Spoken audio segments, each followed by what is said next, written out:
Oh come on, রা baby. তুমি ভাবলে কি করে আমি সিয়ার মতো একটা ক্লাসলেস মেয়েকে ভালোবাসবো? Anyway, forget about her. Just say আজ রাতে ফ্রি আছো? তোমার জন্য তো আমি always free baby, but not today. কাল ফ্রি আছি বলে রাদের গলা জড়িয়ে ধরল। রাত সামনে তাকাতেই বেশ জোরেসোরে একটা থাপ্পড় দিল কেউ তার গালে। রাগী চোখে সামনে তাকাতেই দেখতে পেল এক অমায়িক সুন্দরী কন্যা, যার চোখের নেশায় পড়লে বেরোনো মুশকিল। তবে রাত এই মুহূর্তে রাদের রাগ হচ্ছে মেয়েটির উপর। এত বড় সাহস মেয়েটির যে! প্রহর আফরান চৌধুরী রাদের গায়ে হাত তোলে। একে তো আমি তীব্র রেগে কথাগুলো ভাবছে রাদ। এই যে মিস্টার, কল্পনার জগতে বিচরণ শেষ হয়ে থাকলে বাস্তবে ফিরুন। আপনার সাহস কি করে হলো আমার বোনের ইজ্জতে হাত দেওয়ার? পারলে এখনই আপনাকে চিবিয়ে খেতাম। খাও না baby, I am all yours. চোখ টিপ মেরে পিছন থেকে সিয়া হঠাৎ বলে উঠল, ছেড়ে দে না আধার। ওর মতো নির্লজ্জের সাথে কথা বলার কোন মানে নেই। তুই সবেমাত্র কলেজে ভর্তি হয়েছিস, এসব গুন্ডাদের সাথে ঝামেলা করার কোন দরকার নেই। কথাটা বলেই সিয়া আধারকে টানতে টানতে নিয়ে যায়। আধার পিছনে ফিরে রাগী চোখে একবার রাদের দিকে তাকায়, অতঃপর চলে যায়। আর রাত সেখানে দাঁড়িয়ে দাঁড়িয়ে ডেভিল স্মাইল দিতে থাকে। কি দরকার ছিল বলতো ওই শয়তানের সামনে যাওয়ার? ওর মতো লাফাঙ্গার থেকে দূরে থাকাই তোর জন্য বেটার। তোর কিছু হয়ে গেলে আমি কোন মুখে চাচ্চুর সামনে দাঁড়াবো বলতো? বাব্বা, আর আমি যদি ঠিক সময় না আসতাম তাহলে এতক্ষণ আইসিইউতে থাকতে। ঘুমের বড়ি খেতে যাচ্ছিল, গাধি কোথাকার। হইছে, তোর ক্লাস ওইদিকে যা। আধার সিয়ার দেখানো ক্লাসে ঢুকল। খুব পরিপাটি একটা রুম, এখানে সবাই নিউকামার। আধার গিয়ে বসতেই পাশ থেকে একটা মেয়ে ডাকল, এই যে আপু, হাই। আমি নিশরাত। তুমি? আমি Adhar. Nice to meet you. Can we be friends? Of course. অতঃপর দুজন গল্পে মেতে উঠল। আর এদিকে মিস্টার ডেভিল রাদের মাথায় চলছে এক শয়তানি প্ল্যান। ফোনটা বের করে একটা নাম্বার ডায়াল করে সে। হ্যালো, শোন, আমার একটা কাজ করে দিতে হবে। কাজটা তুই করতে পারবি বলে তোকে ফোন করলাম। যা বলছি শোন, একটা মেয়ের ফটো পাঠাচ্ছি। আজ সন্ধ্যায় ওকে তুলে নিয়ে গিয়ে রেপ করে ওর বাড়ির সামনে ফেলে দিয়ে আসতে হবে। কাজটা করে ফোন দিস, তোর অ্যাকাউন্টে 10 লাখ টাকা পৌঁছে যাবে। কথাগুলো বলে রাত আবার ডেভিল স্মাইল দিয়ে ফোনটা পকেটে রেখে দিল। আমার গায়ে হাত তোলা। এই প্রহর আফরান রাদের গায়ে হাত তোলা। এর পরিণাম তুমি হারে হারে টের পাবে। বলতে বলতে চুলে হাত ঢুকিয়ে চুলগুলো সেট করে নিল রাদ। তুমি কি করতে চাচ্ছ বলতো রাদ? তুমি কি ওই মেয়েটির রেপ করাতে চাচ্ছ? হোয়াই রাদ, ওই চিপ মেয়ের কথা ভুলে যাও তো।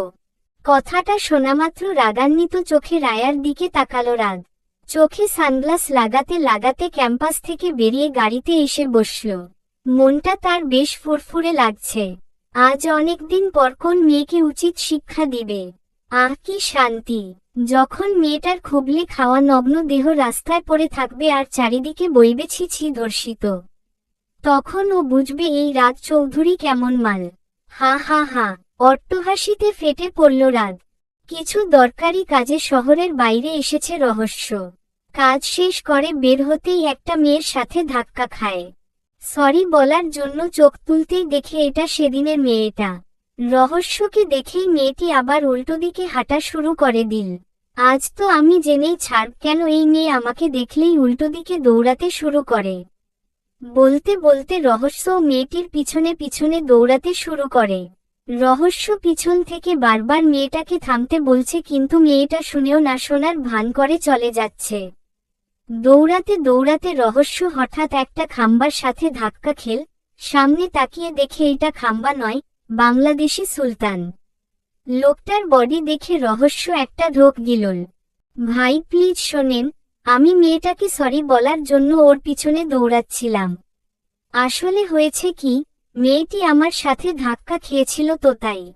পালোয়ান টাইপ লোকটি বলে উঠে, ওরে বাপরে, মাইয়া মানুষ দেখলেই ধাক্কা খাইতে মন চায়। আসো তো আমার লগে খাও ধাক্কা, দেখি কত কারেন্ট আছে বডিতে। রহস্য মনে মনে বলে, ওহ গড, নট এগেইন। পালোয়ানটার একটা ঘুষি খেয়ে রহস্য দুহাত পিছনে ছিটকে গেল আর সেখান থেকেই দিল দৌড়। এক দৌড়ে গাড়িতে। ফাজিল মেয়ে, কথা না শুনে দৌড়ায়। আর একবার পাই, এই না, আর দরকার নাই পাওয়ার। আমার কাছে আসা মানেই আমার জীবন তেনাত্তানা। বলতে বলতে পাশে তাকাতেই রহস্য ছোটখাটো একটা শক খায়। তার পাশে সেই মেয়েটি মাথা নিচু করে বসে আছে। এই মেয়ে, তুমি আমার গাড়িতে কি করছো? ভাইয়া, আমার নাম মিহি। কিছু গুন্ডা আমার পিছনে পড়েছে। Please help me. কারা ফলো করছে তাড়াতাড়ি বলো। তাদের বাঁচাতে হবে। তার ছিঁড়া মেয়ে, কথা না শুনে দৌড়াও। সত্যি আমার পেছনে গুন্ডা পড়েছে তাই দৌড়াচ্ছিলাম। তো আমাকে দেখে কেন দৌড়াচ্ছিলে? আপনাকে দেখতে জগলু ডাকাতের মতো তো তাই ভয় পেয়েছিলাম। সরি। What the hell? তাড়াতাড়ি ঠিকানা বলো, তুমি নামলে আমার শান্তি। আপনি গাড়ি স্টার্ট করুন, আমি বলছি। রহস্য ড্রাইভ করতে লাগলো। মেয়েটির বলা ঠিকানা শুনে রহস্য অবাক, কেননা গাড়িটা ওর নিজের বাড়ির সামনে এসেই দাঁড়িয়েছে। এই মেয়েটির সাথে আমাদের আদৌ কোন সম্পর্ক আছে কি? এখানে কার কাছে এসেছে? ভাবতে ভাবতে মিহিকে নিয়ে ভিতরে ঢুকলো রহস্য।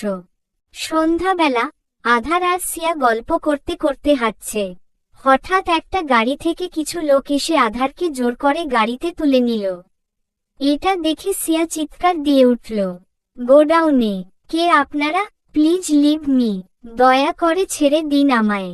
ছেড়ে দেওয়ার জন্য তো আনিনি জান, একটু মজা নিয়ে তারপর ছেড়ে দিব। বলেই লোকটা অশ্লীলভাবে আধারের দিকে এগিয়ে আসে। আধারের ভেতরটা ভয় কাঁপছে। বারবার আকুতি মিনতি করছে সে, কিন্তু না। লোকটা নির্দয়ভাবে আধারের গা থেকে ওড়নাটা ফেলে দিয়ে ওর জামা ছিঁড়তে শুরু করে। চলবে।